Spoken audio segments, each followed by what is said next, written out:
So they're not good at innovating. You can see that with everything being a super variation of the same old thing. Look at the entertainment industry. How many Fast and Furiouses do we need? Go to the grocery store. How many different versions of Cheerios do we need to have? Now you have banana Cheerios. What happened to just taking regular Cheerios and slicing up some bananas and put it in there? Hmm? Capitalism breeds innovation. No, it doesn't. No, it doesn't.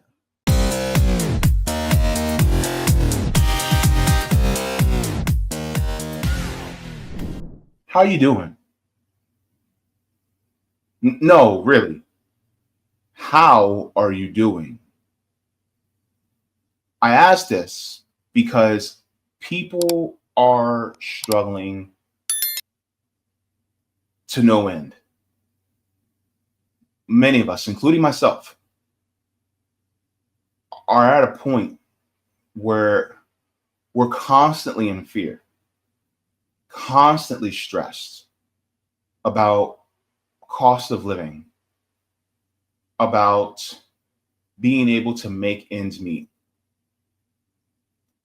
being stressed about whether we'll make rent, whether we have enough for our electricity, whether we have enough food to eat to last us for the entire month, whether we have enough gas in the car, or whether we can have enough money to get that bus pass for the week. I'm not kidding. So many people are going through it right now. And so I want to know in the chat, and yes, people who are watching on the watch it later, in the comments, please let me know, how are you doing? Now I put a poll, and I just want to show the poll because I want you guys to see. I want you guys, if you're watching this on rewatch, just let me know. Tell me, how are you doing in this economy? Because a lot of people are struggling. And some of you may not be. And that's great. But I want to take a temperature of our audience. So we'll come back to this a little bit later. But right now, so I have 54 votes. It says, how are you doing in this economy? 6% already said I hit rock bottom. 44%, a plurality of people are saying I'm struggling to breathe. 26%, a quarter, says it's tough sometimes, but I'm okay. And then another, about a quarter of people are saying I'm doing good so far. Take the poll, please. But I want people to chime in, because there needs to be an honesty that happens with us about how we're doing. There was this prevailing thought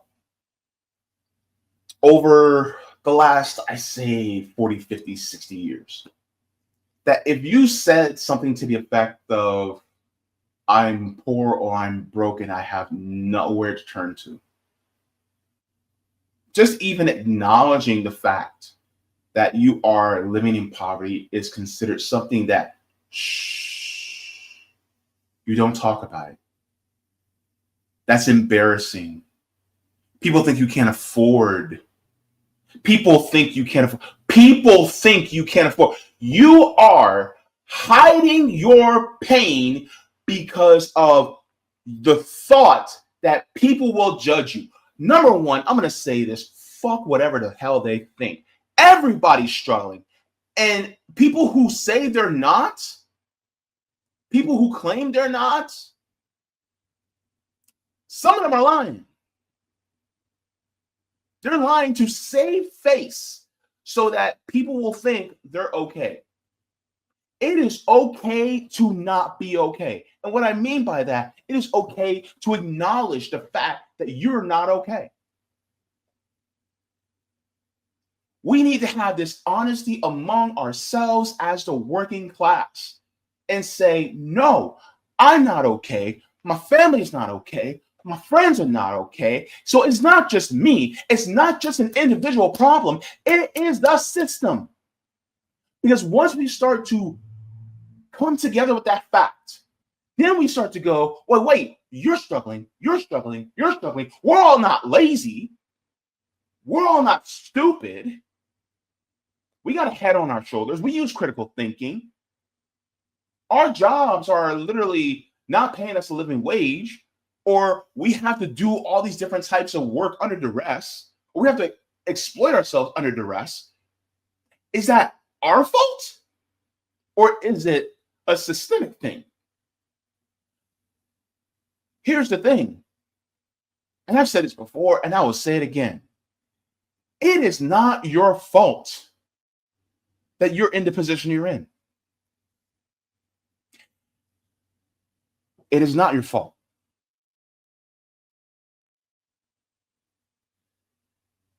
That's the individualism talking to you that's saying it is. It's not. Because if it was, there'd be a lot less people going through what you're going through. Because they will be doing exactly what it takes in order to not be in that position. And yet here we are. So you're not crazy. You're not delusional. This isn't hyperbolic. The system is designed to make it this way. Let's get into some news while we're talking about this, because I think this is absolutely important.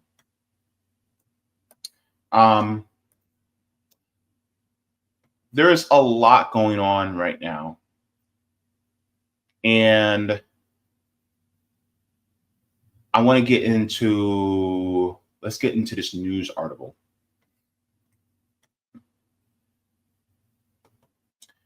Because this is deeply important for us to get into. Let me see.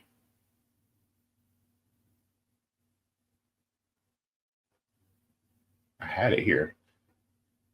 Let's see. Let me see. Let me see here. Okay, well, I'll just go here. Okay, so let's take a look at this article. So this is out of Forbes. It says unemployment hits 4.3%, worse than expected. So it says the labor market appeared to downgrade further in August, according to the Bureau of Labor Statistics data released Friday, the first by the agency after President Donald Trump ousted its leadership for alleged data manipulation. And then here's the key facts. It says the unemployment rate rose to 4.3% in August, above economic forecasts and July's reading of 4.2%, according to FactSet. The U.S. added 22,000 non-farm jobs last month, well below analyst projections of 80,000, and a steep decline from the 79,000 added in July, revised up from 73,000. The Commerce Secretary, Howard Lutnick, told CNBC ahead of the data release that he believed the jobs report would be more accurate after Trump ousted Bureau of Labor Statistics Commissioner Erica McIntyre last month, adding, "I think they'll get better." Earlier reports this week indicated labor market growth had slowed considerably after ADP reported private sector employment increased by 54,000 jobs in August, well below forecasts of 85,000 and July's 106,000 added jobs. The Labor Department reported jobless claims increased to 237,000 last week, the highest level since June.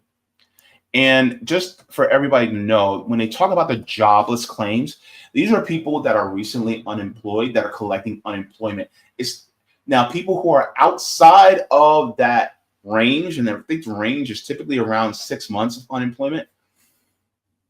They don't count those people. So the unemployment rate, the real unemployment rate, is actually higher. It's actually higher than that.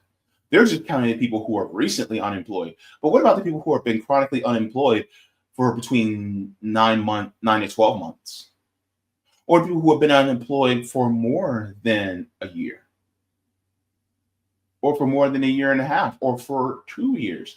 What about those people? Right? So we're not talking about them as well. It's interesting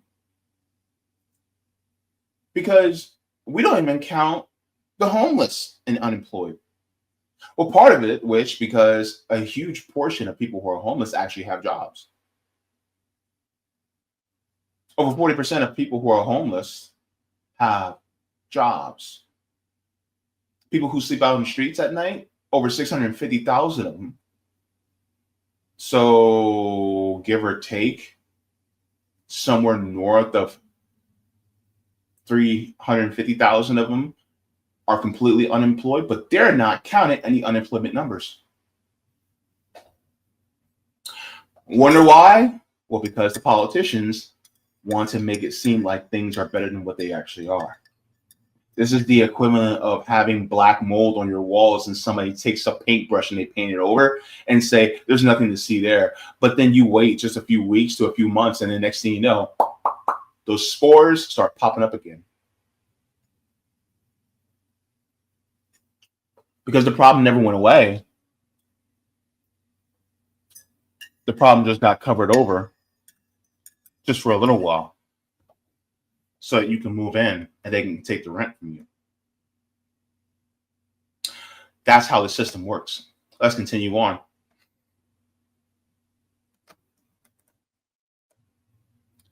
It says Fed Chair Jerome Powell suggested last month interest rates sitting below 4.25% and 4.5% since December could be cut if unemployment held steady. The Fed weighs its dual mandate of stabilizing inflation, which is largely driven interest rate setting policy over the past few years, with maintaining maximum employment. Analysts from Oxford Economics wrote recently that August jobs report would need to be significantly stronger than Wall Street expected to dissuade the Fed from cutting rates. There's a 99.1% probability that central bank lowers its benchmark rate by at least a quarter point after its next policymaking meeting on September 17th.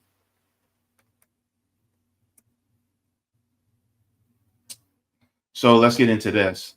The jobs report was seen as a possible flashpoint for the labor market.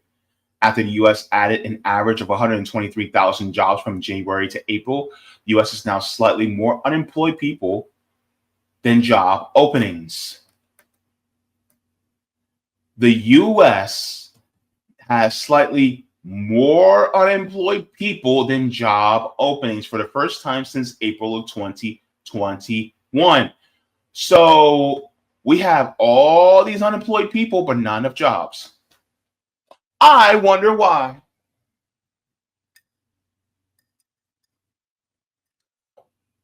What happened a few months back, when Elon Musk had his little Doge Fest?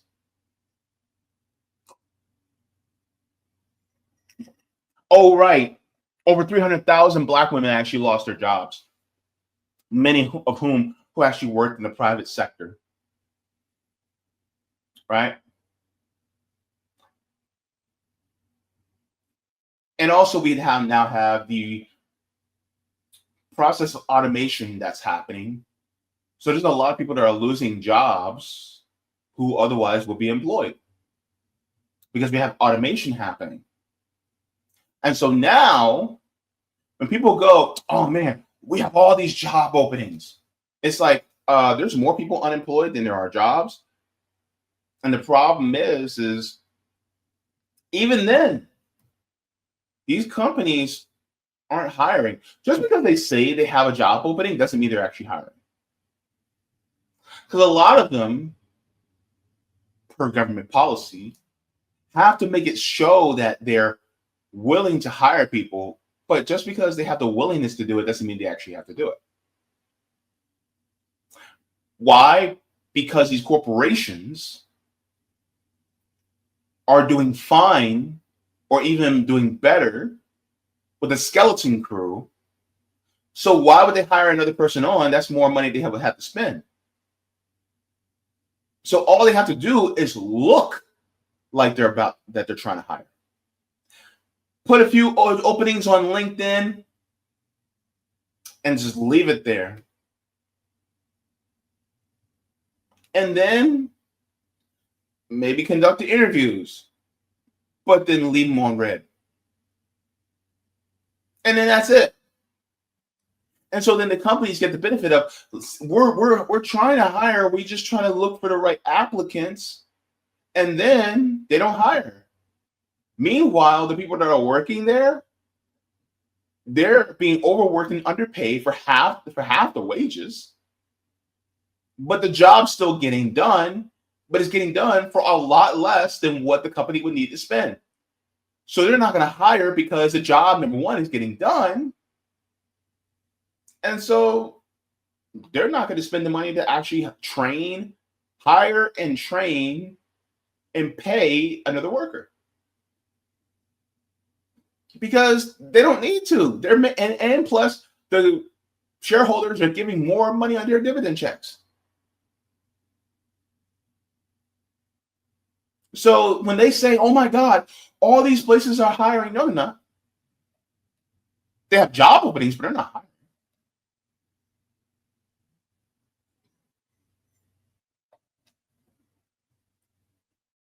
There is so many people right now that have went to college, did all the right things. And because they did all the right things, now they can't even get a job because either one, they train for something that's no longer in demand. Remember, learn to code? Well, that ship has sailed. Or they went to college and now they're overqualified for the position. And so jobs are like, oh, sorry, you're overqualified. We would have to pay you a whole lot more, and we can't do that. But then if you don't go to school, well, then you're underqualified, so we can't hire you. And so they basically make it so that they can't hire anybody. They'll make these impossible standards, lofty standards that nobody really can meet unless you are an AI robot. Then, the job is yours. And AIs don't require pay. Automation doesn't require breaks. Automation doesn't talk back, doesn't complain, doesn't go to HR. You don't have to worry about AI sexually harassing other workers, so you don't have to worry about litigation. You don't have to worry about trying to, buy some cheap ass Domino's pizza or Little Caesars pizza and giving a pizza party to increase morale. There's no morale to increase. So that petty cash that it will pay in order to give you a few extra calories through some bread, cheese, and sauce, well, guess what? They don't need to do it no more. So they get to keep the petty cash. It gets to go back into the business or to the shareholders' profits.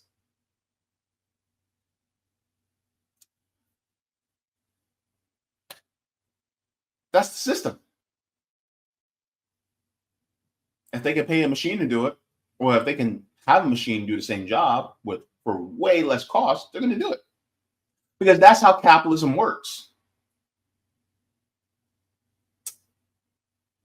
Because the owner of the means of production wants to keep as much profit in his hands instead of giving it to the worker. That's the push and pull of this system. The worker wants to work as little as they can for the most wages that they can get. The boss class or the parasite class wants to extract as much from the worker as much as they can and pay them as little. If they can pay them nothing and have them as slave labor, they definitely would. But slave labor it doesn't make the people happy. So instead, what they're going to do is they're going to automate that instead. And what does that still leave you?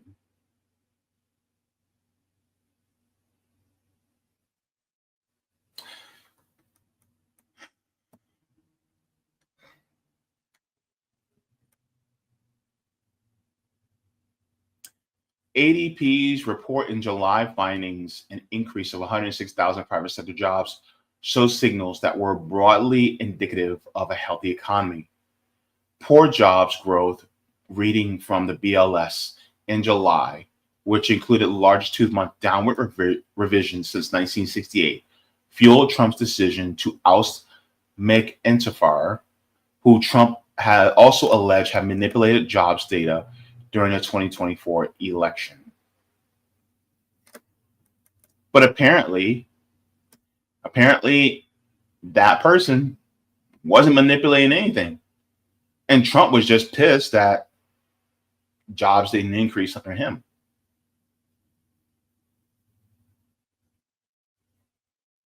But that's the system. That's the system that everybody's like, oh my God, capitalism is the best system. Well, a system that that fails every 4 to 7 years, where we actually have to bail them out. Is that really a successful system? It has to be bailed out every 4 to 7 years. When was the last time we actually had a recession? Was it back in 2020? We had a recession. Every 4 to 7 years is 2025. We're on time for another recession. On time.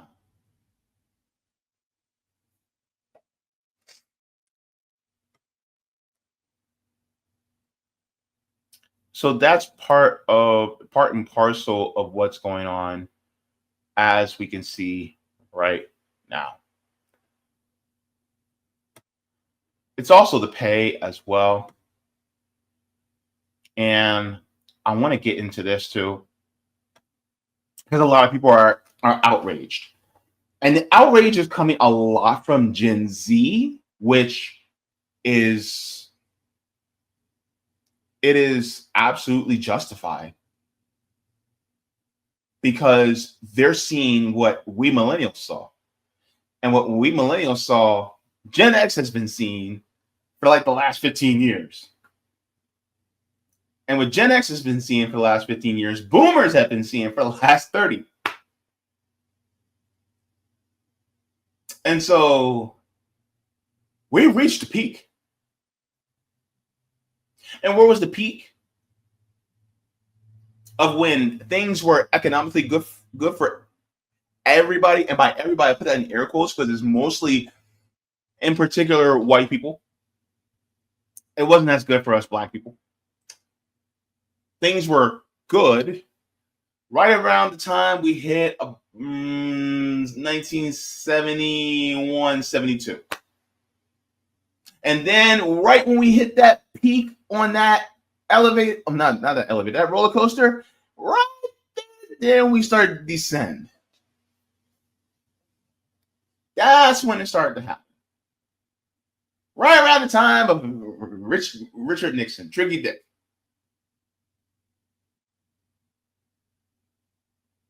And we were going down, but then it went into a steeper decline once we hit Ronnie Reagan.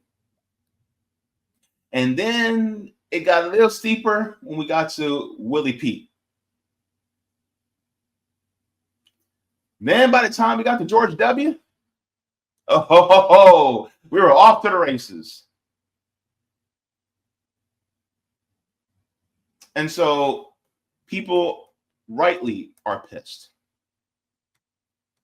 Let me share this, because this is minimum wage in its physical form. Let's get into this.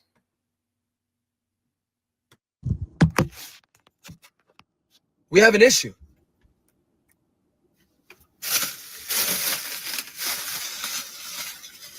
Sausage, egg, and cheese from a bagel. $6.50. For free, thankfully. For fuck's sake, for free, finally. Something for free. Another sausage, egg, and cheese. $6.50. I got a water bottle and a Diet Sprite. $17.50. $17.50. That's a problem. I looked at the guy. I'm like, that's my total? He goes, yeah, $17.50. I'm like, 2 bagels and a Diet Sprite and a water, $17.50? He goes, yeah, brother. This is how much someone makes an hour.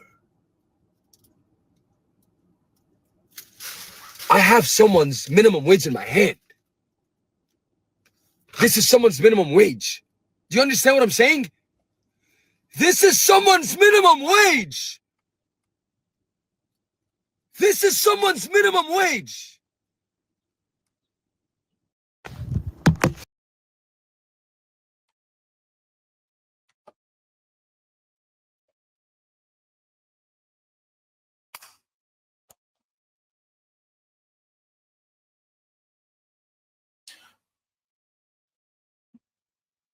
Two bagel breakfast sandwiches, a bottle of water, and a Diet Sprite. And that's somebody's minimum wage. And you wonder why Gen Z has more favorability for socialism.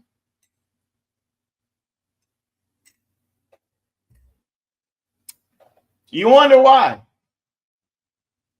See, here's the thing, right? All those people who cry about, oh my God, socialism is so horrible, blah, blah, blah. Look, and they're going like, why are all these young people, why are they favorable to socialism? Because capitalism is a mother. It's a mother. It's not us that's driving them there.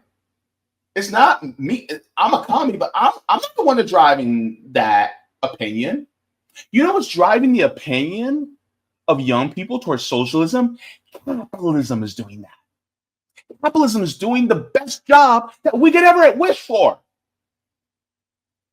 Because it predicates a system based on exploitation to take advantage of people, especially in the years where they're the most juicy. When they are in their childbearing years, when they're at their strongest, when they have the most energy, this is when you exploit them the most. And guess what? They are so exploited, so much to the point where they're now opening their eyes. They're going, wait a minute, something ain't right. Back in the day, somebody who's 28, 29 years old can get their first home, get married, have a couple of kids, and maybe a pet, or be able to afford a vacation once a year. Back then, you could do that. You could hit 30 and have a mortgage and a retirement account by the time you hit 30. How many of us millennials have a mortgage and a retirement account now? Anyone? Hell, most of us ain't even got nothing in our savings. I bet you half of you don't even have any money in your savings. Or if you do, you're pulling money out of your savings just to be able to put in your checking so you can be able to afford some food or afford some gas. Tell me I'm wrong.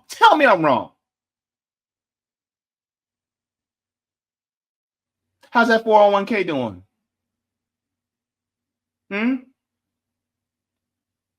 How many hours you worked last week?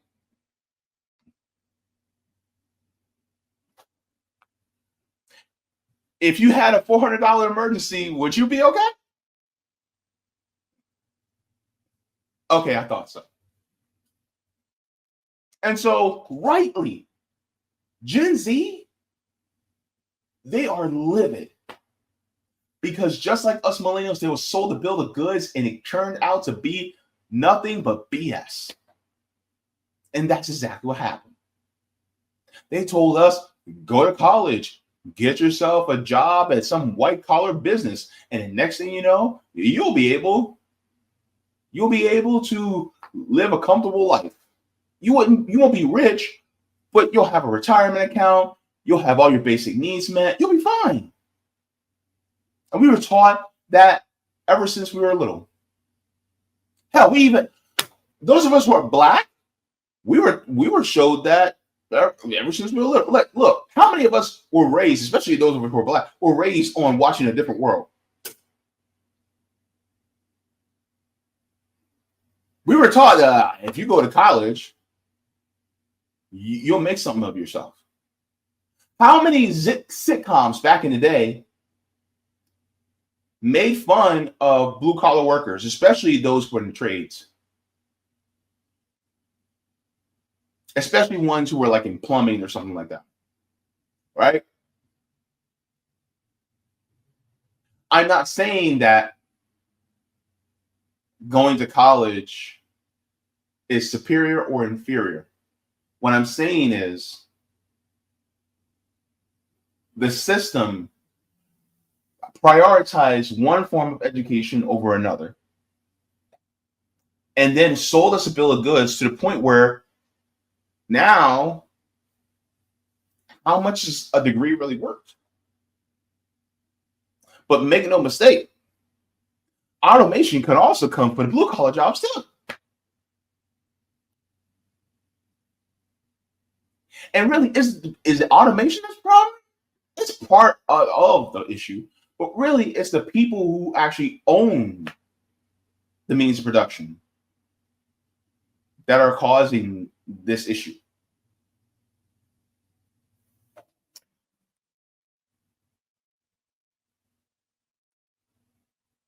I want to get into this as well, because we need to talk about the Black community. And you're saying, JB, why do we have to talk about the Black community? Isn't that getting into identity politics? No, because this is tied to class.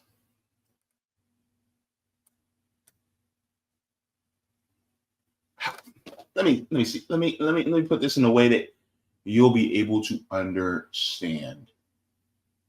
How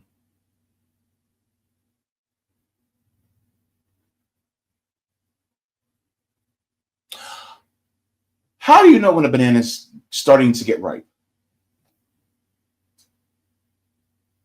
You buy a bunch of bananas and they're all completely green. How do you know that the ripening process has started? When you start to see a little bit of what? A little bit of yellow, right? It starts at the bottom. It starts to start to creep up, right? Creep up towards the stem, right? So you start to see that little bit of yellow. I'm going to show you the yellow that shows that we are headed for an economic collapse. You want to see the yellow? Look at the Black community. Let's share this right here. This is out of the Wall Street Journal. Black Americans are losing jobs and a warning for the economy. Remember what I said a few weeks back when over 300,000 Black women lost jobs in the public sector? I said that you need to keep an eye on the Black community, because once we start to suffer, it follows for everybody else. We are the canaries in the coal mine when it comes to exploitation. We are the canaries in the coal mine when it comes to marginalization. So therefore, if you keep watch and if you see us suffering even more, guess what? It's coming to you. It's going to happen. And guess what? Baby, it's already here. Let's get into this article.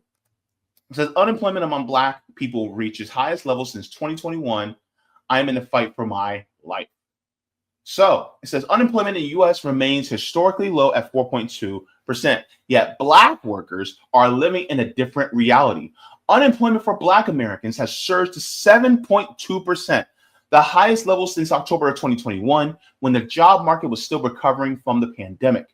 The drop in unemployment is a warning sign for the labor market and threatens to unravel unemployment gains made by Black workers during and after the pandemic. Seasonally adjusted unemployment is up significantly for college-educated and non-college educated Black workers. This coincides with a general slowdown in the labor market that has locked many workers out of the job market for months. Black workers have borne the brunt of that downturn, according to economists, and a reflection of entrenched racial disparities. Black workers are more likely to hold low-skilled and junior-level jobs than their white counterparts, making them more vulnerable to layoffs. They have long faced discrimination in the labor market that can become more pronounced when overall hiring slows, as it has in recent months. So, with that being said, here's the thing. If unemployment is getting higher, guess what? Guess who's going to be picked further for jobs over us? It's not merit-based. It hasn't been merit-based ever since the inception of this country. This is why people try to implement certain programs, though the programs really didn't work that well. They didn't. Like affirmative action and DEI, they didn't really work that well. They actually worked more for white women than they did for the rest of us. But these were put in for a purpose. Why? Because we were constantly being overlooked, even though we were the qualified ones, even though a lot of us were even more qualified. What, Black people in the chat, I want you to finish this phrase for me. Black people have to work twice as hard to get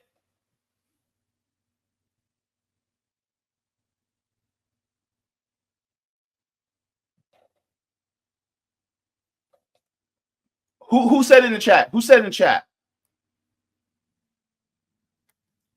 Black people need to work twice as hard to get what? Spell it out for me, folks. Y'all know the answer. And so there we go. There we go. Half as far. Thank you, Violin. This is why when it comes to unemployment, we get scared because we know once we lose that job, who do we have to compete with? People who are going to be upheld higher than the rest of us based on the amount of melanin in their skin. And it's just a fact of reality because we live in a racist system. And racism and white supremacy in the system is pushed by capitalism in order to keep the working class divided. And so it's going to keep Black people as a lower class. There are subsets in the working class, and you got to realize that. So the subsets in the working class are Black, women, LGBTQ, disabled, neurodivergent, and so on and so forth. That's how it is. It's not just one class that's equal. It's not just equal in one class. Like Black people who are working class and white people who are working class are still not even equal. We're not. And I'm sick and tired of people acting like, oh, well, it's all equal. No, it's not, baby. There are classes within the working class. That's the way it is. And so with that being said, even when we get to a point where we get unemployed, then we have to compete. And God forbid we have a Black sounding name. God forbid we have a name Keisha, Javante, Kwame. God forbid we have one of those names, and it shouldn't be that way, but it is. And you go ahead and look it up. How even these AI models, they're even teaching the AI models to reject people based on their name. Yes, there's a strata within the working class. And this is part and parcel of something that a lot of people just don't take into account. Even some white people on the left don't take this into account. And you gotta also measure this too. This is why RBN exists. This is why. But the problem is that Black people are the canaries in the coal mine. Because between us and Native Americans, it starts with either one of us or both of us at the same time, and then it follows through onto everybody else, including unemployment, including austerity, including poverty and marginalization. Keep your eye on the Black community. It says also a recent increase in unemployment among Black college graduates points to the possible impact of federal job cuts. The federal workforce has a disproportionate share of Black workers. We saw this with 300,000 Black women, remember? I am in the fight of my life right now, that says from Kenya Jenkins, 52 years old, who has been actively looking for work since being laid off from her job as a contractor for the Department of Health and Human Services in December. Jenkins, who has a master's degree in human services public health, had to leave her apartment in Maryland as a result and move in with relatives in New Jersey. She has said she still owes her former landlord $12,000 in rent. Overall, unemployment remains low, but with hiring slow to a trickle, is a labor market with little margin for error. Federal Reserve Chair Jerome Powell recently indicated that the job market has cooled enough to potentially justify interest rate cuts in September.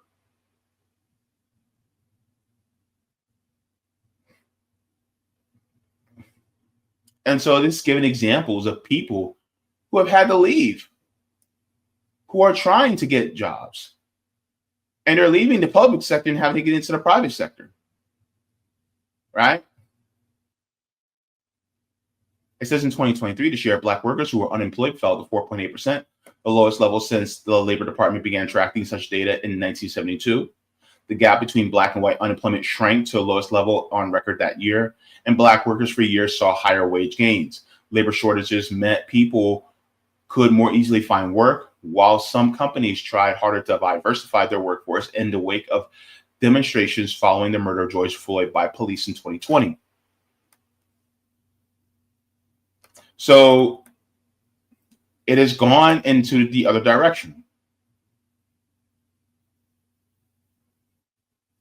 And so as we see, there are a lot of Black people who are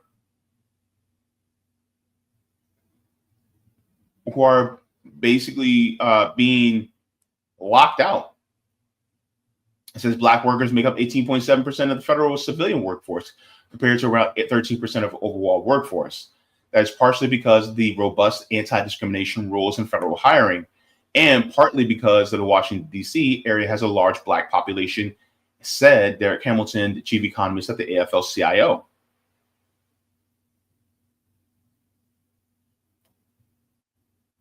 So, as we see now,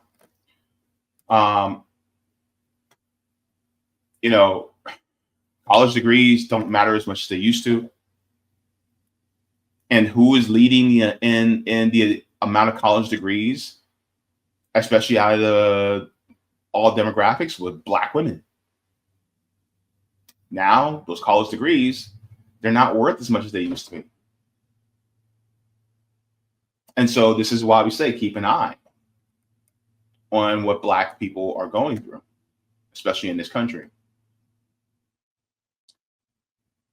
I want to turn my attention as well to this too. Because when we talk about what many groups are going through, it is important that we take a look at what are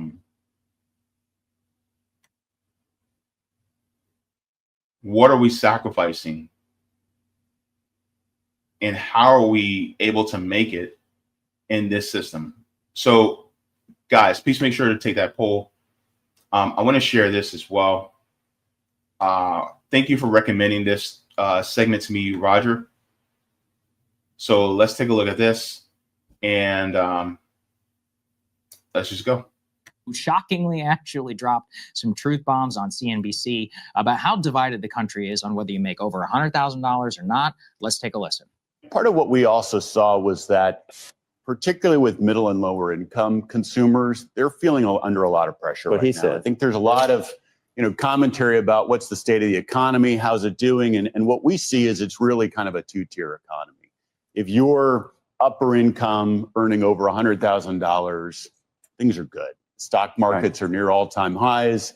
You're feeling quite confident about things. You're seeing international travel, all those barometers of upper income consumers are doing quite well. What we see with middle and lower income consumers is actually a different story. It's that consumers under a lot of pressure in our industry. Traffic for lower income consumers is down double digits. And it's because people are either choosing to skip a meal. So we're seeing breakfast. People are actually skipping breakfast, or they're choosing to just eat at home. And so for our business, which has a significant group of consumers which are in that middle and lower income, we needed to step in with something like what we're doing here. Did you hear what the McDonald's CEO said?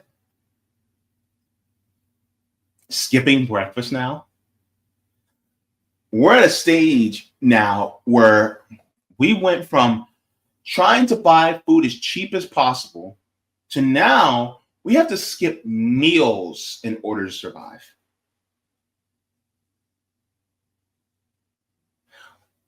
We're no longer just buying cheap. We're now skipping meals. We're at that stage.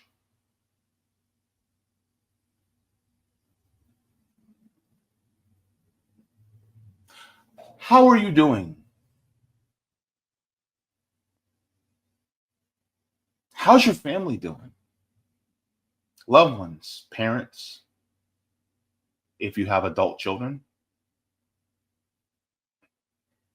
nieces, nephews, siblings. How's your best friend doing? How's your cousin, grandparents? How are they doing? Check on your family, especially the ones that you don't hear from when it comes to these issues. Check on them because they may be struggling the most, but they're just keeping quiet because they don't want to worry you. Check on them. Make sure they're okay. There's a lot of us that aren't.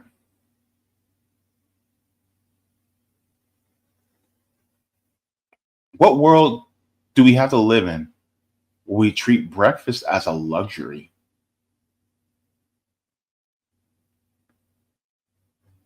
What world is that?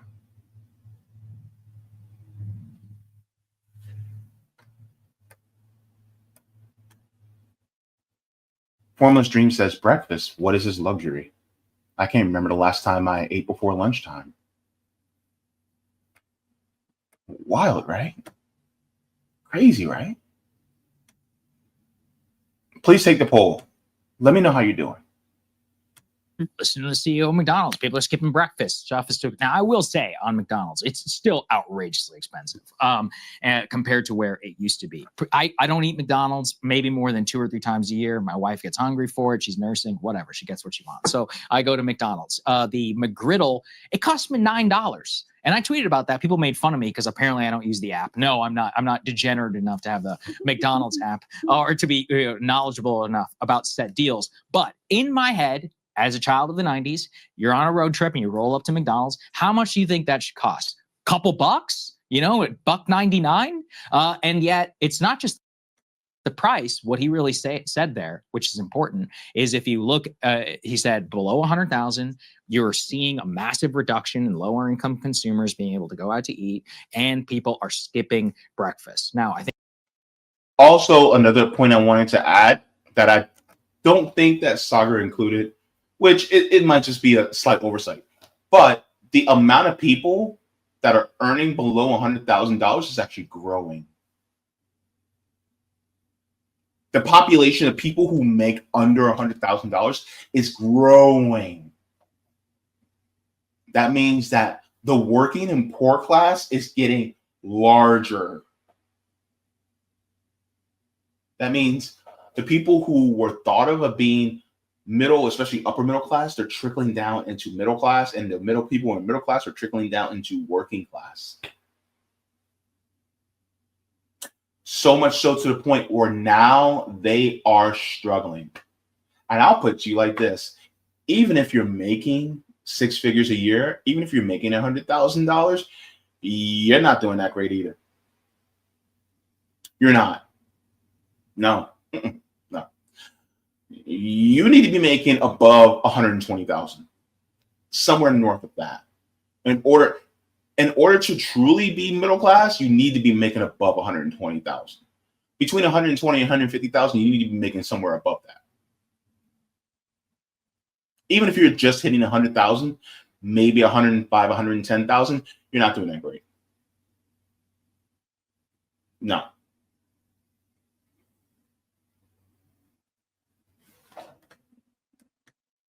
One cup says $3 for a tiny hash brown. Remember when hash browns were 99 cents?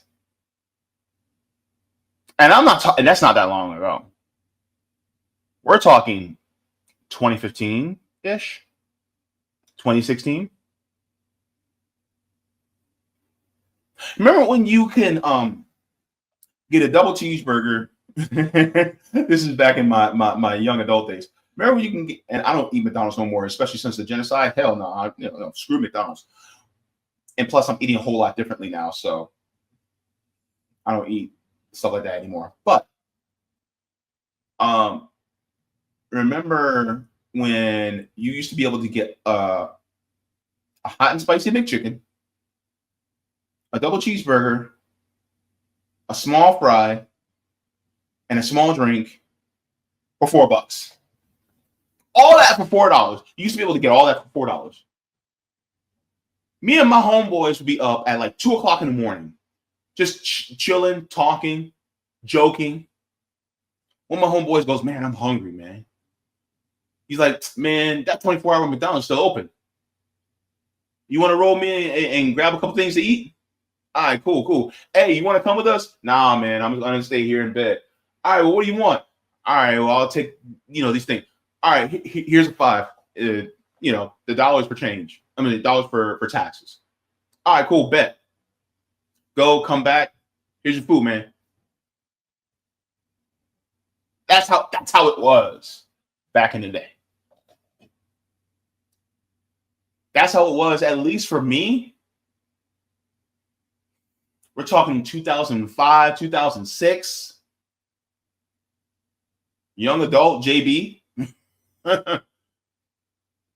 Me in my 20s. That's how it was. You know what my rent was when I had first moved out? I remember exactly what my rent was when I first moved out. I moved out at 18 years old.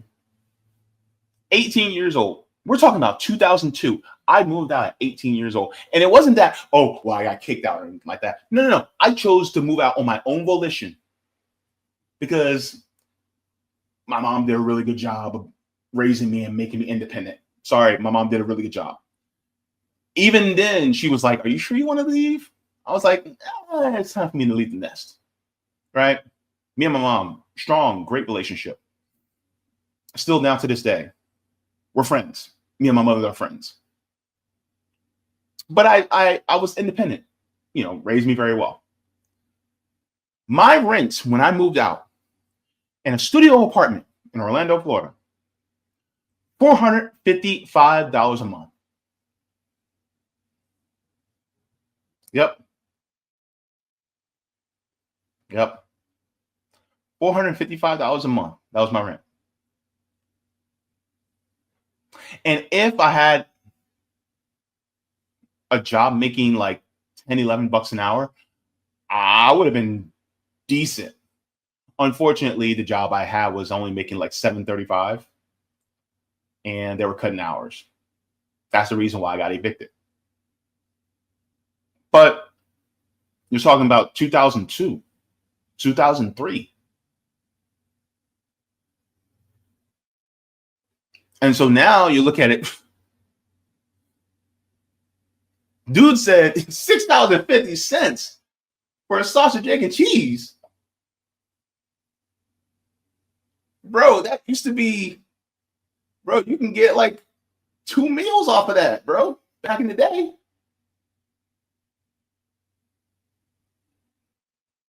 It's not that things have just gotten more expensive. Our dollar has gotten weaker.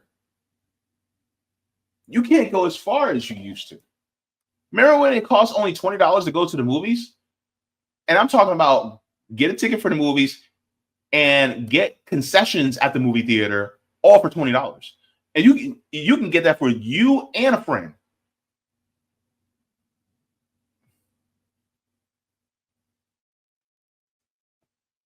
So it's crazy, man. These prices are crazy. But that's the corporate greed.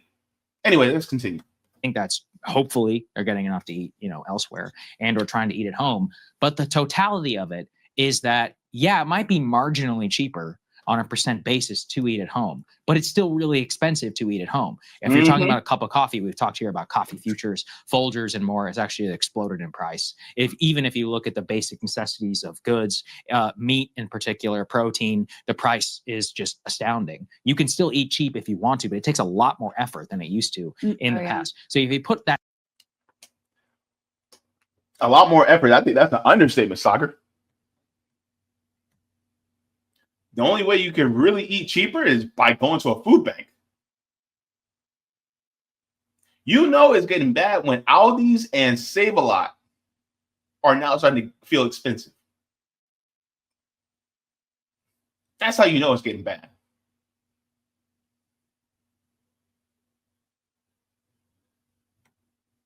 My goodness. Continue. Together, I think here is where you should listen to the CEO of McDonald's or the CEO of Walmart or these other people who have to cater to all of these customers. And now McDonald's is scrambling to try and bring back, below $5 meals and more because they can see the consumer cannot afford it. Yeah. That's the real tragedy. Yeah, I mean, down double digits, he says, traffic from lower income consumers. I mean, that is a very significant sign. And it's not just that the prices are high, it's also that the wages are not keeping up. We covered previously, I think the two-tier economy comment is the perfect way to think about it. You've got the stock market that just keeps going up and up and up, seemingly totally divorced. And we'll talk more about what's going on there from the actual real economy, what people deal with trying to make ends meet on a day-to-day basis.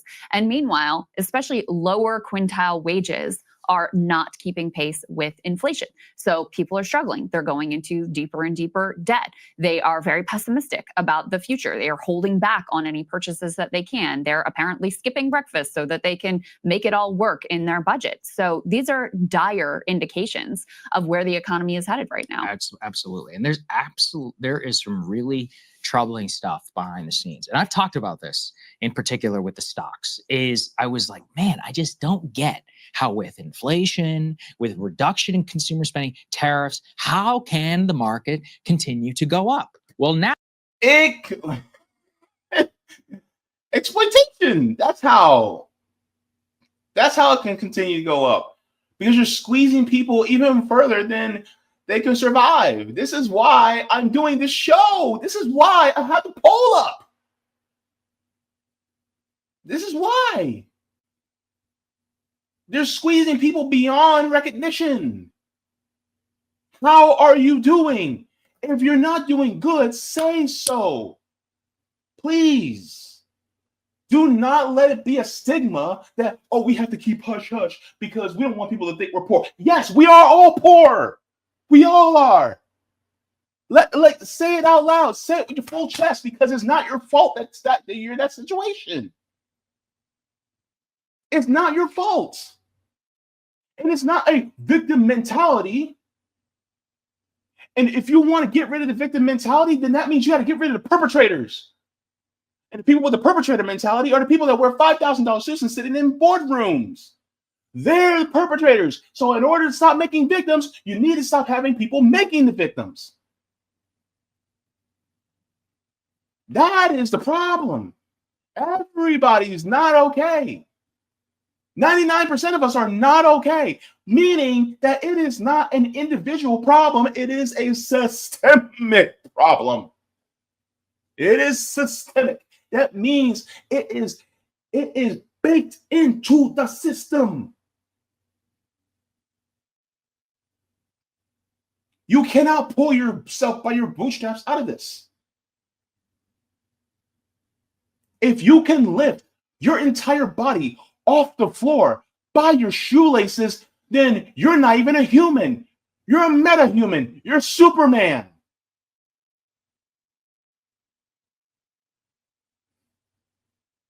No human can do that.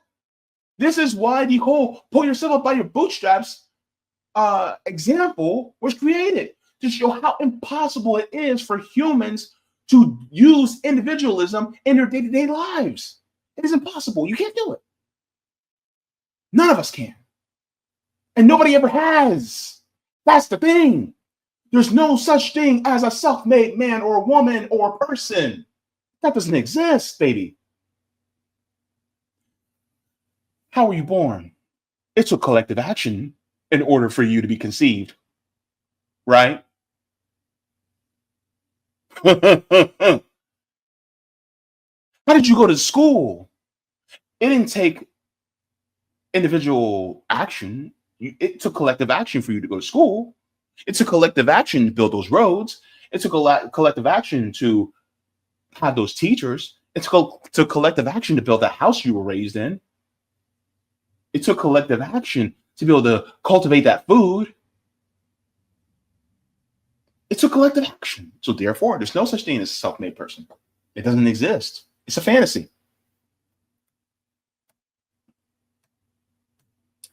Now we have a little bit more of the story. Let's put this up here on the screen. Fantastic piece by the Wall Street Journal. Behind this season's bumper earnings, job cuts, price hikes, glum workers. Quote, consumer spending is not driving company profits as much as reducing expenses, improving efficiency. That could be a problem. They say American companies are once again beating profit expectations, but they're not doing it by banking on blockbuster consumer spending. Instead, the latest batch of quarterly earnings gets a lift from managers who are squeezing out costs, boosting productivity, turning to new technologies, all of whom have said they're holding down hiring, often while finding new ways to get employees to work more efficiently, aka work more, and are raising prices when they can. The processes are, quote, human light now. That is from one chief financial officer last month, telling investors about the initiative that includes automation upgrades, global logistics, say higher profit margins, despite a nearly 8% drop in revenue, even though there is a prolonged freight recession. How do you do that? You raise your prices. And so, yeah, the companies are doing fine. The investors in the stocks are doing great because that's what they demand. The number has to go up. It literally must. It's an American contract. It's like baked into our blood at this point. But what does it mean for all of you? You're paying more. You are working more hours for less pay. You are potentially not going to get a raise. You may even get a price cut, and then you'll be lucky to actually work, and continue in your job. Put that together, and it just makes a lot more sense about how exactly the McDonald's CEO with the straight face can talk about, oh, well, we have all of this traffic down, et cetera, and all of that. But then if you look at the way that they continue to juice their profit, it will be, the $5 stuff and maintaining sales there, while also, I guess, taking advantage of idiots like me who apparently roll up to the window and pay $9. Pay full price. Yeah. What did I say a few months ago? How do they increase profitability in a corporation? One of them is by raising prices, which is being done. Another is by cutting costs for safety and regulation standards, which they lobby the government to do so that they can actually go around these. But it also harms us. So they got that. They also may cut wages, benefits, and jobs. And then that money that would have normally went to employees now goes to the shareholders. So this is how they're able to rake in record profits without having an uptick in consumer spending. And then on top of that, they're letting people go, they're firing people, and then they're putting in machines to do the work that other people would do, aka automation. AI, artificial intelligence. And so this is what's going on. And the crazy part is a lot of people are talking about how AI is coming after our jobs. Well, yeah. But this is going to be a bad feedback loop. Because the process of AI, once you automate everybody out of a job, people will say, well, then that creates new jobs. AI is a different animal.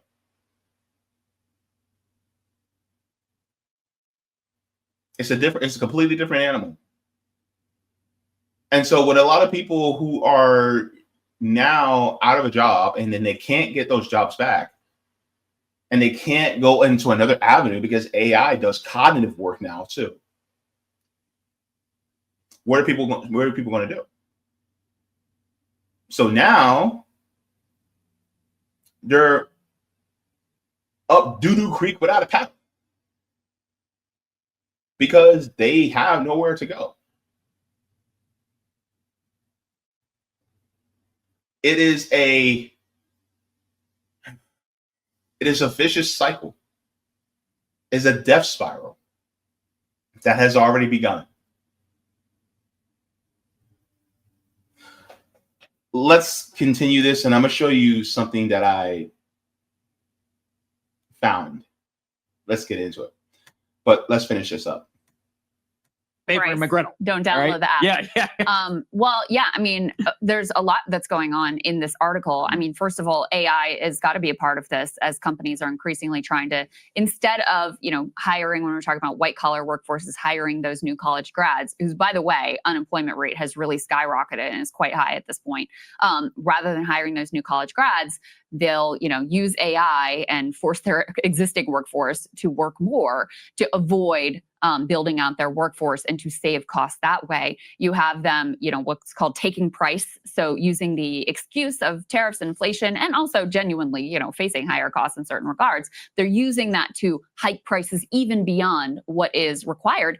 And then the other thing they talk about in here is the financial engineering that's going on too. So share buybacks, they say, have helped put a shine on profits. Reducing the number of shares outstanding increases companies' earnings per share numbers mechanically, regardless of operating results. Overall, LSEG data indicates that repurchases added about 1.3 percentage points to the S&P 500's gains in the second quarter. So some of this is just, financial engineering, basically like smoke and mirrors sort of accounting tricks to get things to look better than they actually are. So that's a piece of it as well. But if you look through this article, they have a chart in there that's pretty stunning where they look at consumer spending, consumer purchases, and then they take out inflation, they take out the price increases. And the line, if you don't take them out, then the line of consumer spending, it's going up and up and people must be doing okay.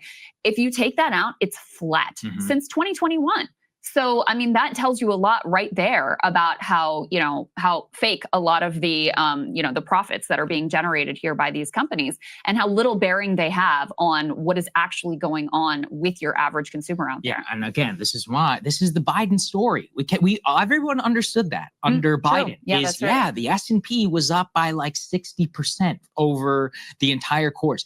Were you 60% better off? If you were invested, yeah. If you were buying stuff, no. If you're buying steak at Costco, good luck. All right. To go ahead and, what a lot of people have done, if you really want to feel truly crazy, go into your Amazon cart and scroll all the way back to 2020 and go look at what you were paying for basics and then compare it to today. You can do.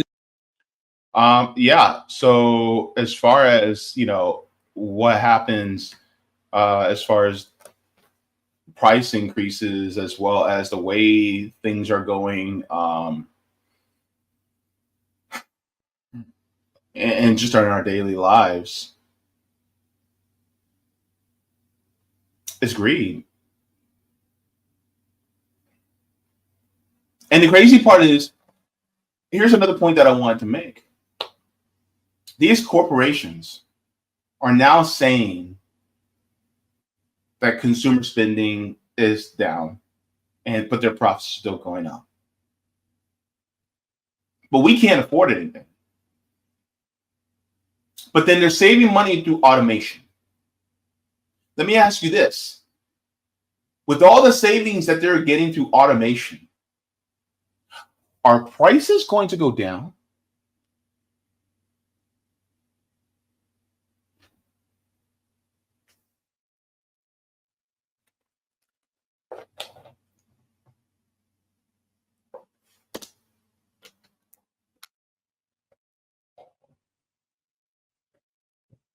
No, look, I'm asking. Are prices going to go down because now we have automation? Since they're not going to be paying actual physical people anymore, then that means they're going to be saving a ton of money through automation. If they're saving a ton of money through automation, that means that they should be able to go down in price while still making profit, right? Do you really think capitalists are just going to drop their prices like that? I'm going to share you guys something. So I decided to do something, and it may be wrong of me, people, but I had to ask. So I went to AI and I asked the question. I want to give you guys the results of my question. Now, did I go to Chat GPT or OpenAI, to any of those American ones? No. Because they could be skewed in a specific way, you know what I mean? I went the Chinese route. So let's go to DeepSeek, because I was curious about what this AI would say. So according to DeepSeek, I asked the question: when companies automate so much to the point where they no longer need human workers, those workers no longer can earn money to survive. Without money to survive, what happens to the companies that automated production? Here's what it says. Okay. It says, this is an excellent and fundamental question that gets to the very heart of potential social and economic disruption posed by advanced automation and artificial intelligence. It's often called the automation paradox, or who will buy the goods problem. The scenario described creates a vicious cycle that would ultimately be self-destructive for the companies that automate it. Here's a breakdown of what would happen. 1, the immediate economic collapse, the vicious cycle. This is direct consequence of your premise. It says, first, loss of consumer demand. Companies exist to sell goods and services to customers. If a critical mass of the population is unemployed and has no income, the vast majority of consumers disappear. It doesn't matter how cheaply or efficiently you automate a factory can produce cars, smartphones, or coffee if no one can afford to buy them. You see that happening now, don't you? We're at that stage. The downward spiral. As sales plummet, the highly automated companies would see their profits vanish. Their stock value would collapse. And they would have no reason to continue production at full capacity and might even shut down entirely. The economy would enter a severe deflationary depression. Societal and political consequences. Long before the economy completely collapsed, immense social and political pressure would force a response. Social unrest. Widespread unemployment leading to poverty and starvation would inevitably lead to social unrest, protests, and potentially violent upheaval. The stability necessary for any company to operate would vanish. Government intervention. No government can stand by and watch its entire citizenry become impoverished. They will be forced to act, likely in 2 ways. Heavy regulation on automation. Governments could tax robots or mandate human employment quotas to slow down the pace of automation and protect jobs. New social safety nets. Says this is the most discussed solution. The government would need to implement a new system to redistribute wealth and maintain consumer demand. The most prominent proposal is potential solutions for surviving the collapse. To prevent this collapse, society would need to fundamentally develop basic survival and ability to consume from traditional employment. Here's the main ideas. Universal basic income. This is the leading proposed solution. The government will provide every single citizen with a regular unconditional stipend enough to cover basic living costs. This money would be funded by taxes on enormous profits of highly automated companies and on the capital itself, the robots, AI systems. This ensures that people have money to spend, which in turn creates the demand that keeps the automated companies in business. Social wealth funds or sovereign wealth funds, the community or nation collectively owns a fund that invests in the automated companies and robotics. The profits from these investments are then distributed equally to all citizens as a dividend, similar to Alaska Permanent Fund that pays oil dividends to residents. So we have that, right? Then we have massive investment in the human sectors. Even in highly automated world, there will be sectors where humans are still preferred or necessary, such as caregiving for elderly and children, creative arts, skilled crafts, education, and experiences. Society could consciously invest in and value these fields. Shorter work weeks, instead of some people working 40 hours and other working 0, the remaining necessary human labor could be distributed more evenly, allowing most people to work for fewer hours for a living wage. Now, here's the counter argument. It says new jobs will appear. It is important to note that many economists argue that your premise is an extreme Luddite fallacy. Historically, automation has destroyed specific jobs but created new ones in industries. Example, the automobile destroying the buggy whip jobs but creating jobs for mechanics, highway engineers, and auto designers. The critical question for the wave of AI and automation is whether it is different this time. If AI can learn to perform any cognitive or physical task better and cheaper than a human, then the mechanism of creating new unforeseen jobs for humans may break down. Here's a conclusion. If companies automated to the point where they needed no human workers and no compensating economic mechanism like UBI was put in place, the result would be economic death spiral. No workers equals no wages. No wages equals no consumers. No consumers equals no demand. No demand equals no sales. No sales means no profit. No profit means companies collapse. And then it goes back to companies collapse means no workers. Therefore, it is in direct self-interest of the automating companies to ensure that the population retains purchasing power. The survival depends on having customers. This is why many tech leaders and economists who advocate for rapid AI development are also strongest proponents of systems like universal basic incomes. It's not just altruism, it is necessary adaptation for functioning automated economy. Now, this is what AI told me. Now, here's the thing. There's a flaw there. Because yes, universal basic income is a solution, but is a band-aid of a solution to an underlying problem. Because a lot of times people will go, oh, all we just need is a UBI. UBI will be fine. Just UBI. There's a problem with that. Let's go. All right. I responded, but these same tech and business leaders would raise prices made by a universal basic income and plunge the general population into poverty once again. What solution could be implemented to ensure that corporations and the business leaders don't squeeze people of their basic needs to live? And then it says, you've hit on the absolute crux of the problem. It's not enough to just create a new source of income like UBI. You have to build an entire economic system around it that prevents the new income from being immediately captured by powerful corporate interests. This is often called the inflation trap or rent-seeking objection to UBI. Your fear is valid. If every citizen suddenly had an extra $1,000 per month from the government, landlords might raise rent by $500. And corporations might raise prices on essential goods, effectively transferring that public money directly into private profits, leaving people no better off. Preventing this requires a multi-layered approach of regulation, structure changes, and countervailing forces. Here are the key solutions that would need to be implemented alongside UBI. I'm not going to read every single one. It says aggressive antitrust market competition policies. It says direct price controls on caps on essential goods and services. Designing UBI as a foundation, not a ceiling.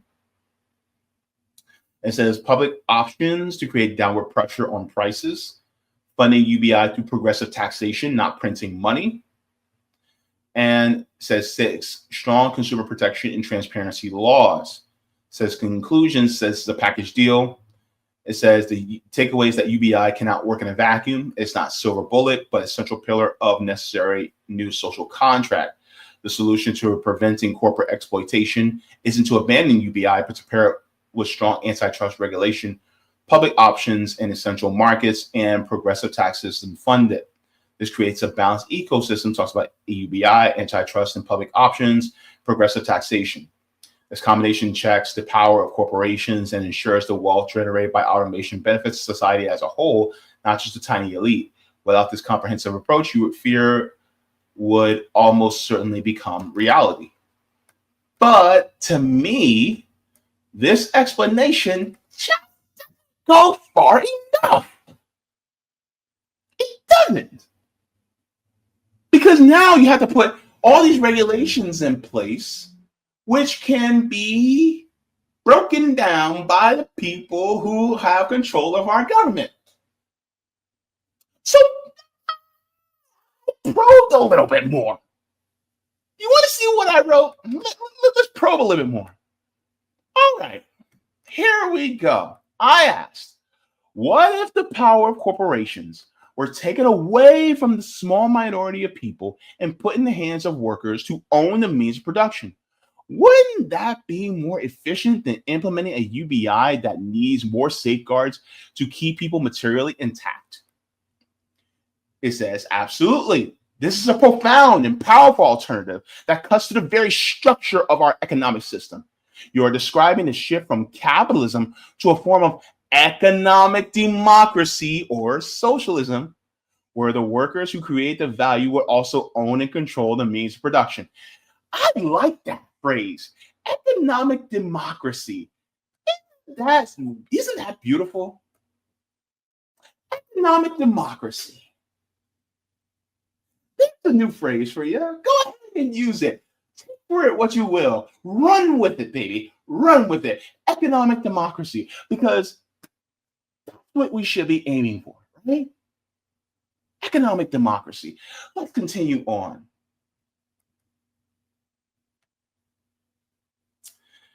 It said this is not just a theoretical idea. It exists in various forms today, such as worker cooperatives.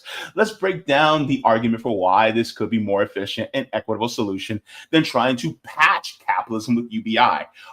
It says patch capitalism with UBI. Thank you very much, DeepSeek. It says the case for worker ownership, efficiency, and equity.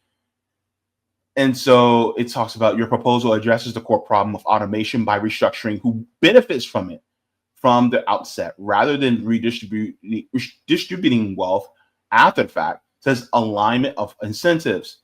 A traditional corporation, the incentive is to automate or to eliminate labor costs and maximize shareholder profit. In a worker-owned enterprise, the incentive is different. Workers would likely automate to eliminate tedious and dangerous work, not to eliminate themselves. The gains from automation, higher productivity and profits, will be distributed among the worker owners as higher pay, shorter working hours, or investments into the community, rather than being funneled to a small group of external shareholders. This is part of the solution, baby. Built-in redistribution, not a separate system. The wealth generated by automation is automatically shared by the people who have a stake in the company. There's no need for a massive government tax and redistribute apparatus like UBI, because the distribution happens organically at the point of production. This solves the who will buy the goods problem inherently, because the workers are also owners of and primary consumers. Here's the answer, y'all. Here's the answers. Mitigation of exploitation, exploitative practices. Sorry. Your concern about corporations squeezing people through price gouging is significantly reduced. Worker-owned cooperatives are far less likely to engage in practices that harm their community because the owners are part of that community. They have a vested interest in well-being of their consumers and neighbors, not just in abstract quarterly profits. Resilience and stability.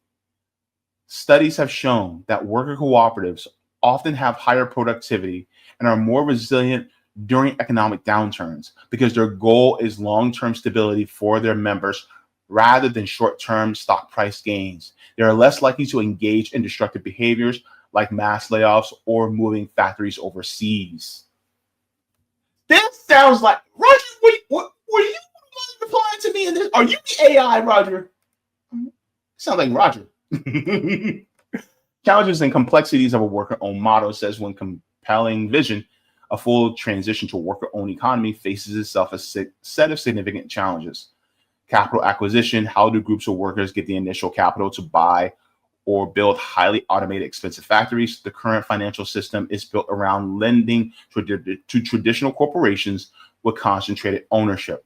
New models of cooperative finance would need to be developed. Now, I'm going to come in here with, here's a point.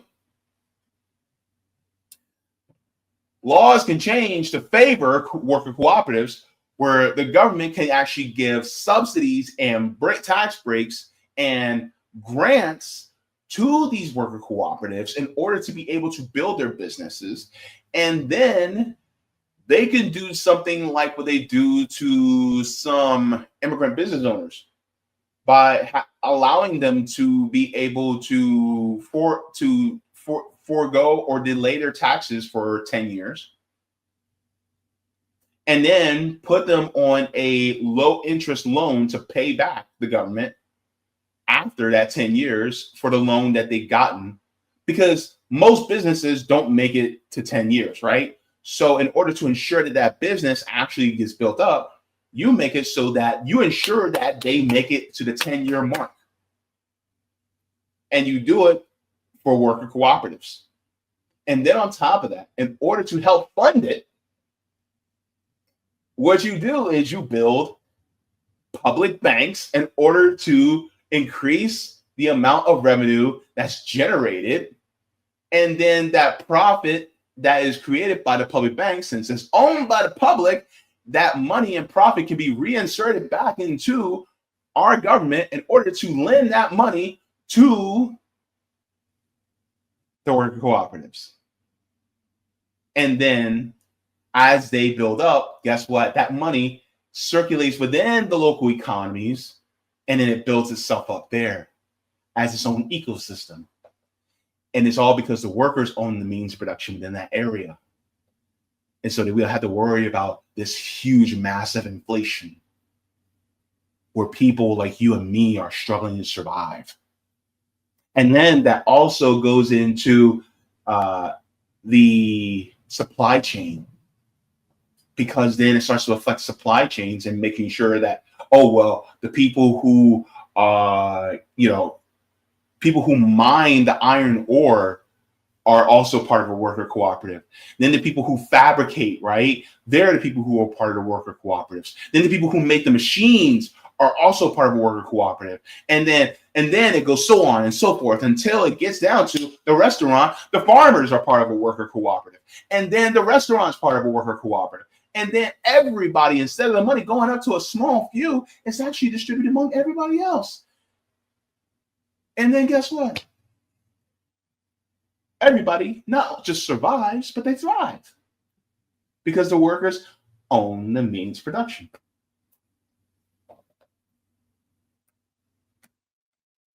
Let's continue. Scale and coordination. How would a large-scale complex supply chains like making a smartphone be coordinated through thousands of independent worker cooperatives? This requires sophisticated democratic planning and federated structures, which is complex governance challenge. So central planning. Who does that? Well, a lot of socialist governments actually do central planning models. Instead of having the central planning done by corporations for profit, it could be nonprofit through the government to do central planning. Because as we have seen, look at where the central planning through corporations has gotten us. How about the price of eggs, baby? Your coffee's going up in price. Why? Because we had to do a whole bunch of tariffs, and a lot of our coffee actually comes from Brazil, and we're increasing tariffs on Brazil. So now your coffee is actually going to cost a whole lot more. When in reality, all we have to do is that, I mean, if we can't do proper trade with, if we can do proper trade with places like Brazil and Colombia, maybe even some West African countries who can make the coffee. If we can't make it here, then we can have good trade over there. But if we can make it here, then we can have worker cooperatives that actually make the coffee beans, right? Instead, I'm just saying. It says risk and innovation. Critics argue that corporate model with its concentrated power and venture capital is better at funding high risk moonshot innovations. It is an open question whether a decentralized democracy economy could be dynamically innovative, though it would likely innovate in a different, more human-centered ways. Let me say this. The corporate model is better at funding high-risk moonshot innovations. No, it is not. It is not better at innovating. Here's why. Because they take the ideas that are funded through our public universities. Therefore, the ideas that are generated are actually through the public sector. So therefore, they're just stealing the public good in order to make profit. So they're not good at innovating. You can see that with everything being a super variation of the same old thing. Look at the entertainment industry. How many Fast and Furiouses do we need? Go to the grocery store. How many different versions of Cheerios do we need to have? Now you have banana Cheerios. What happened to just taking regular Cheerios and slicing up some bananas and put it in there?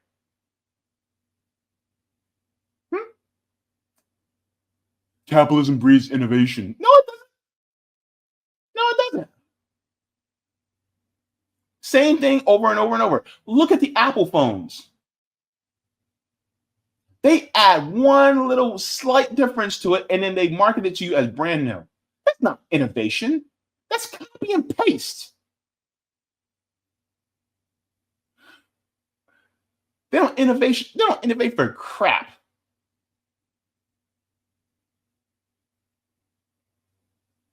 You mean to tell me they innovate? Meanwhile, what in the 1940s, 1950s, the Soviet Union actually created put the first man in space. They put the first satellite in space. They had Sputnik. And you mean to tell me that they don't innovate? Come on now. If the United States actually changed its economic model, we would be living Gene Roddenberry's dream right now.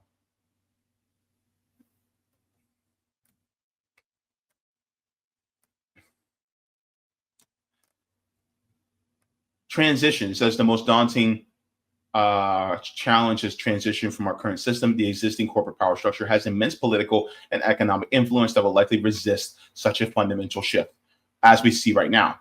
It says UBI versus worker ownership, a question of strategy and scope. This isn't necessarily an either or situation. Many proponents of economic democracy see them as complementary ideas, but they represent different strategic approaches. UBI is often seen as reformist solution, tries to fix the worst outcomes in capitalism, poverty and lack of demand, without changing the underlying ownership structure. It is a cushion within the existing system. Worker ownership is a structural solution. It seeks to change the fundamental power dynamics of the economy itself. We don't want to cushion the system, because every single time we cushion the existing system, what happens? The cushion comes off. And then we're now sitting bare bones on our ass on this concrete. Instead, we need to change the system. We need to change the system fundamentally in the economy itself. And that will lead to actual reform. Says one could argue that a robust UBI could actually enable a transition to worker ownership by giving people the financial security to start cooperatives. It take entrepreneurial risks and resist exploitative jobs. Conversely, a widespread worker-owned economy might make a full UBI less necessary, as their need for redistribution would be lower.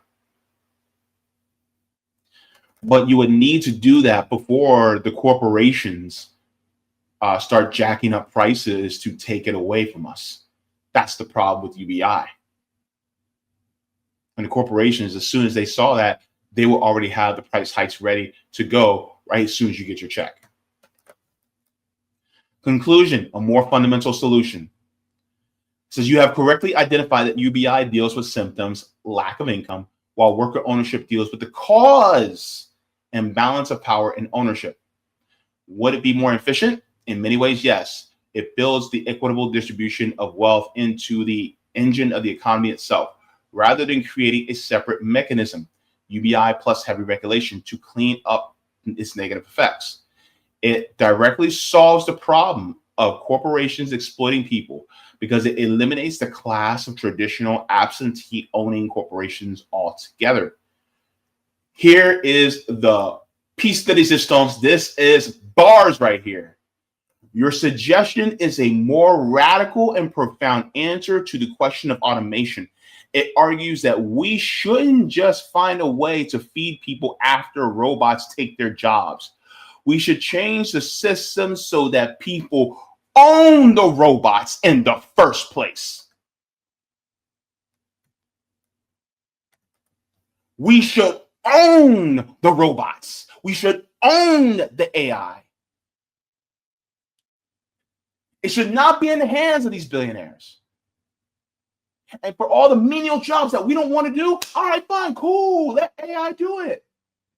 While we make the paintings, while we make the music, while we write the poetry and the books, while we live our lives in a way that expresses what's deep within us as human beings, as we express ourselves through our emotions and dreams and hopes, and then we better ourselves. Fine. I'm not completely against AI. I'm saying that we should use it in order to uplift and elevate all human beings, not just a few. And that's the problem. The problem is that you have a small subset of people that want to replace people with AI. I want it to uplift us all. So then we actually own the means of production. And it doesn't take the very fundamentals of what makes us human away. Our creativity, our means to be able to relate to one another. And that's part of why I think it's so important. There's so much that we could do. Like, for instance, there are some jobs that people just don't want to do. There might be some jobs that some people want to do, but it's like negligible how many people actually want to do it. We get automated. Cool. Right? But at the same time, we're not going to do it at the expense of people. We're going to do it at the benefit of everybody. And this is one of the reasons why I decided, because DeepSeek was actually made by the Chinese, and I wanted to go something that it's not influenced by capitalist interests that tries to push you in the direction of capitalism, because AI only learns what you teach it, right? So I decided to go with DeepSeek instead.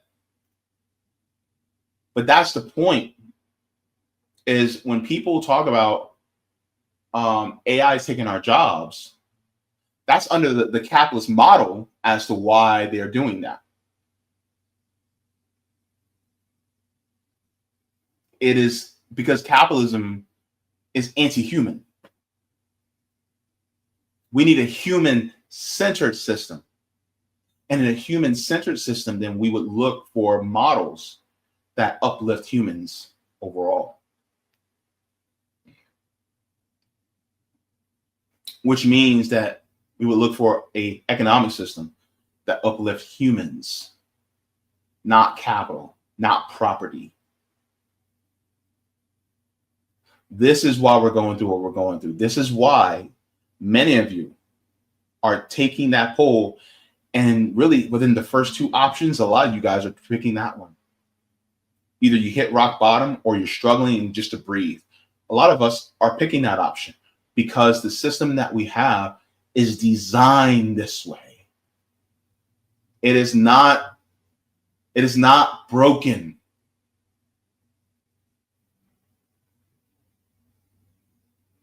That's like taking a firearm, pointing at your face, and then you pull the trigger and it hits you. Oh my God, it hurt me. It must be broken. No, it's designed that way.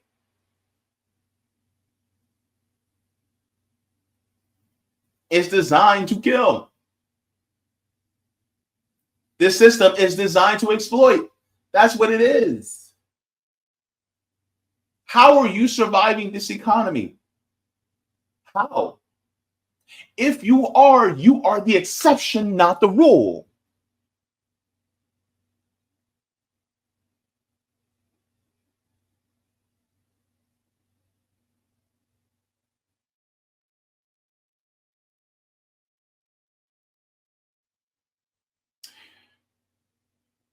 So many of us are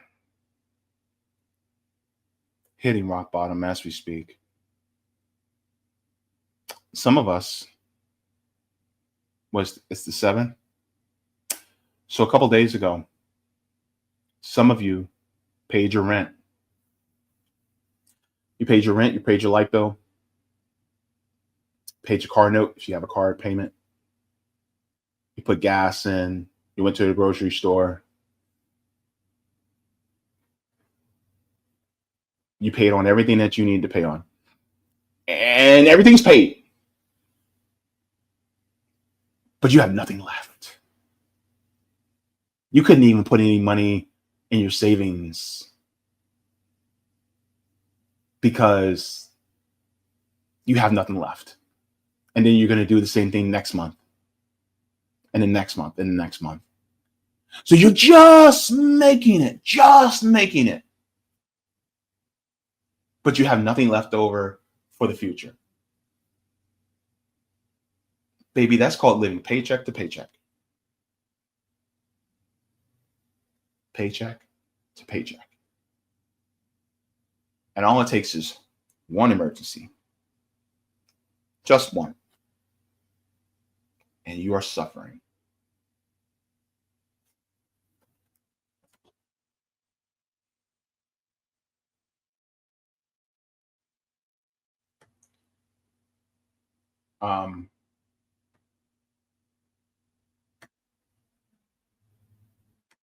I want to share this as well,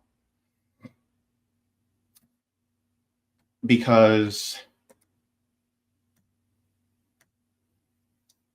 this is why I focused on Gen Z. Make no mistake, millennials, Gen X, and boomers, we're all struggling.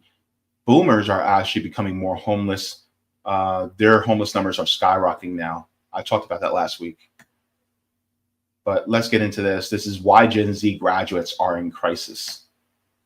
I'm not going to play this all. I'm just going to play just the first part, and then we'll talk a little bit more.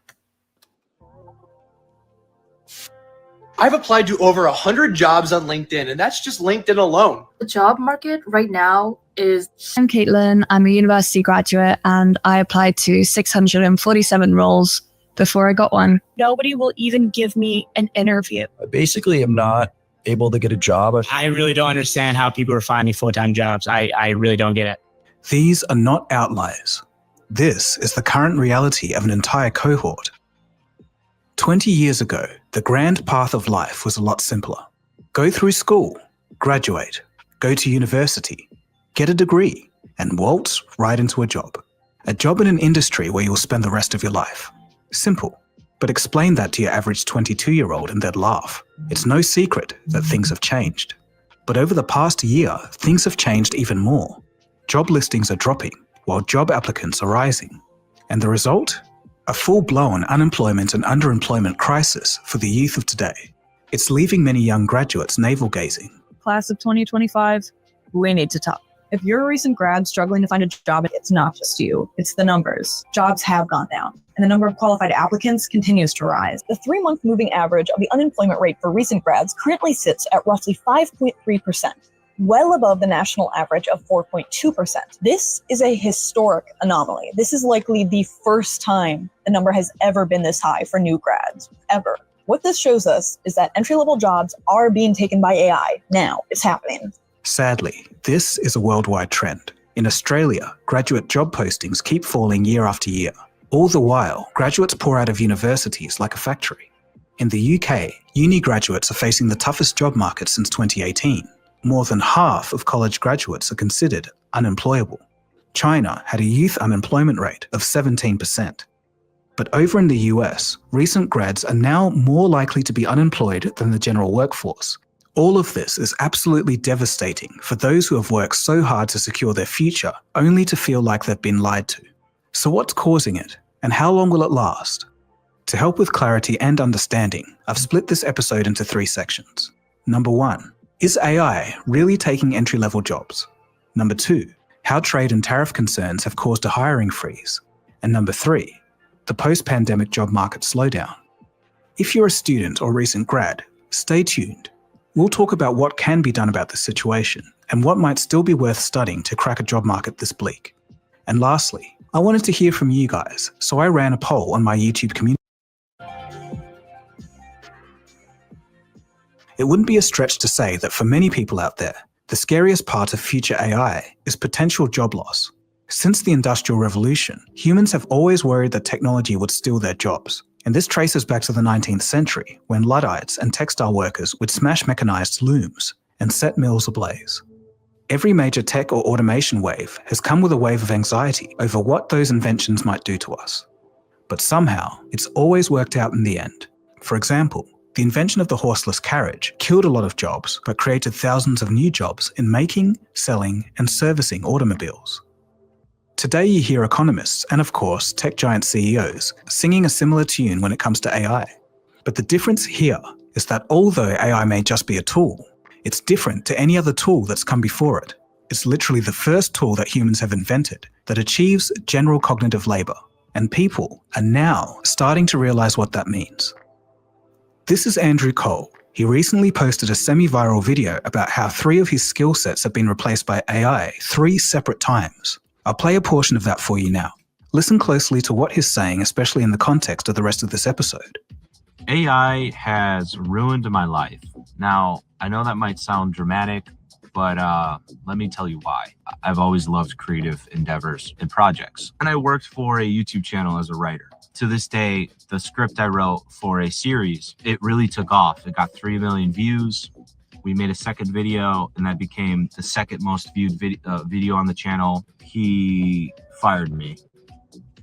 This guy then used AI based on the scripts I already wrote to make more lower quality videos, keeping the same series going. He's gotten millions of views ever since. So then I thought, well, publishing books on Amazon, because it looks like I have a knack for writing. These gurus on YouTube got rich from searching keywords and generating a book, using AI to write books. I just simply can't compete. I can't write that fast. I'm not here to complain, right? But it's just dawning on me that I can't compete with this AI, dude. And that's the problem that has basically been messing me up for 3 years. I've been trying to run for the last 3 years from the mass acquisition of skills, lowering the bars for skill sets to the point where your skill set suddenly becomes useless. And AI has been central to doing that to me. I wonder if anyone else feels like they can't escape their skill set being completely devalued by whatever new AI technology comes out next. After listening to Andrew's story. So this is happening while at the same time, I want to share this with you guys too, because there's a lot going on as far as it's not just Gen Z, it's also farmers too. Farmers are struggling. The people who make our food, yeah. Hundreds of struggling Arkansas farmers ask federal government to save them. So it says hundreds of struggling Arkansas farmers are pleading with the federal government to provide emergency funding amid farm economy crisis. Almost everything that can go wrong for Arkansas farmers went wrong this year, leaving many facing bankruptcy or even closure of farms that have been passed down for generations. A dismal global market and plunging commodity prices mean there's little hopes of breaking even as input costs soar because of inflation and tariffs on top of bad weather earlier in the year. So let's get into this, because there's so many people that are struggling right now. Even the farmers are now starting to see like this is completely unsustainable, to the point now where we can't even feed ourselves properly, right? So let me see. Let's get into this, because this has been in the making for a long time. And people will say, blame it just on Trump. It's not just falls on Trump. This also falls on the Democratic Party too. So let's get here. Shout out to Domain Wong on here. Let's take a look at this. Right now, we're in a very dire situation. September is upon us. Harvest is starting in the deep south, and we have 0 bushels of soybeans on the books to be sold to China for this current crop that's about to come out of the field. Historically, over the last 5 years, about a third of soybean sales to China would be booked. China amounts to 25% of our total U.S. soybean crop. So that would be 8 or 9% of the whole U.S. crop would normally be on the books with China right now, and we have 0. That is alarming. The farm economy as a whole is struggling. Inflation has caused our cost of production to rise drastically on every front. Commodity prices, in particular soybeans, are down about 50% from where they were 3 years ago. And our numbers are deeply in the red. And we send this letter to President Trump because we've been talking for months about needing to have sales in place, a deal in place, a phase 2 type agreement that has purchase commitments along with a level playing field on trade with no tariffs. And we haven't had anything happen, unfortunately. And our appeal to President Trump and his administration is make soybeans a priority in any trade negotiations that are taking place. Soybeans are the #1 agriculture export to China. And in the last trade war, it was 71% of the losses that we had as American farmers. And they're critical. Yeah, so if we look at, and we're going to divide. So I'll stay with grain and oilseeds because that's what I do day to day. But I just have to say one thing about livestock. For livestock folks, we're in good world for them right now. So I'd love to be able to have as good a world that they're having in GNO, but we just don't. And so there's just so many things, and it's really a supply story this year. When you think about across the globe, we haven't had a year where every country's almost saying all 8 cylinders where we're getting full production. And that's where we are right now. It's also too a bit of a dichotomy in the US is that we're building corn stocks, but the world is not. It's just the opposite in soybeans, where the world's building soy stocks and we're not. And so it's a very weird world, but the fact is we just have so much supply in the world that's just going to keep prices, really on the defensive. And then it doesn't help that the Trump administration is imposing tariffs on China. And so now China's like, all right, well, we'll get our soybeans somewhere else. So this is harming not just those of us in just the average private sector, but it's also in food production too. And if these places have to close, well, we're screwed as far as our food is concerned.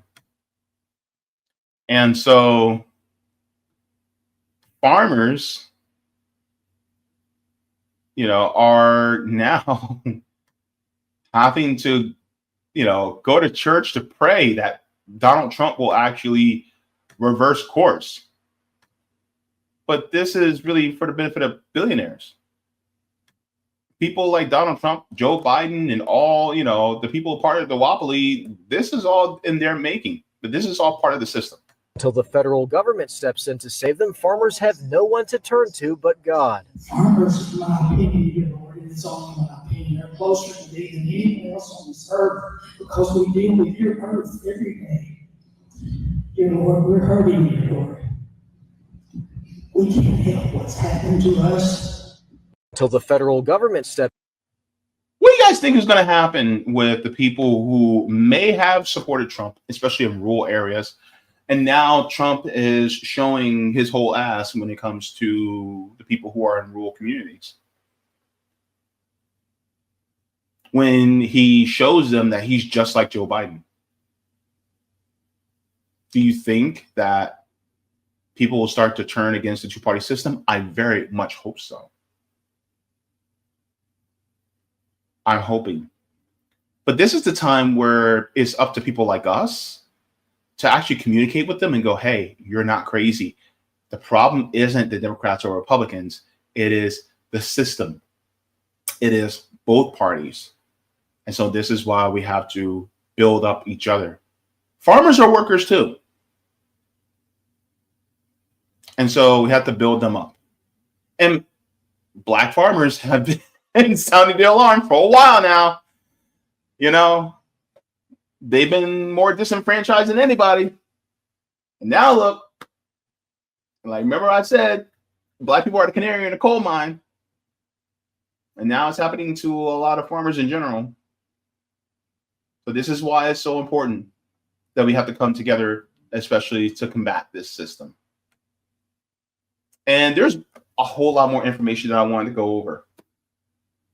But like I said, this is the reason why I put in just one segment, because this was going to be heavy and I didn't have enough time to do it. Another one, because I would literally be going, this stream would be literally be going to 3 and 4 hours if I had a second segment.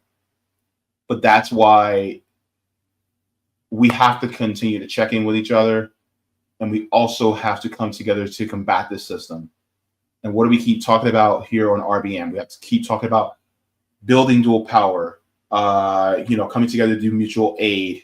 For instance, there are programs, that we can come together with, like trying to build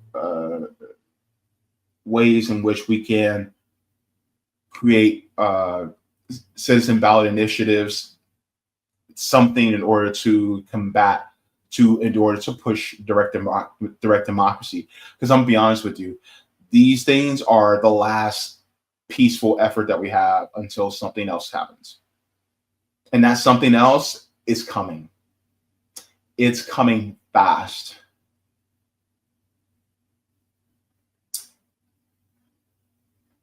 So do what you can. But we got a system that we need to get rid of, and we need to make one that's more egalitarian and equitable for everybody. So, are you doing okay? How are you feeling? How are you doing in this economy?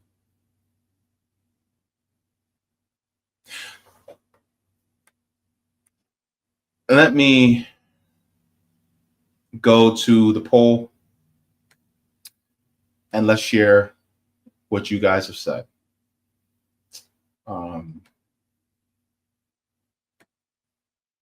So how are you guys doing? So out of 185 votes, how are you doing in this economy? 13% said I hit rock bottom. 29% said I'm struggling to breathe. 45% said it's tough sometimes, but I'm okay. And then 13% said I'm doing good so far. Out of 187 votes so far.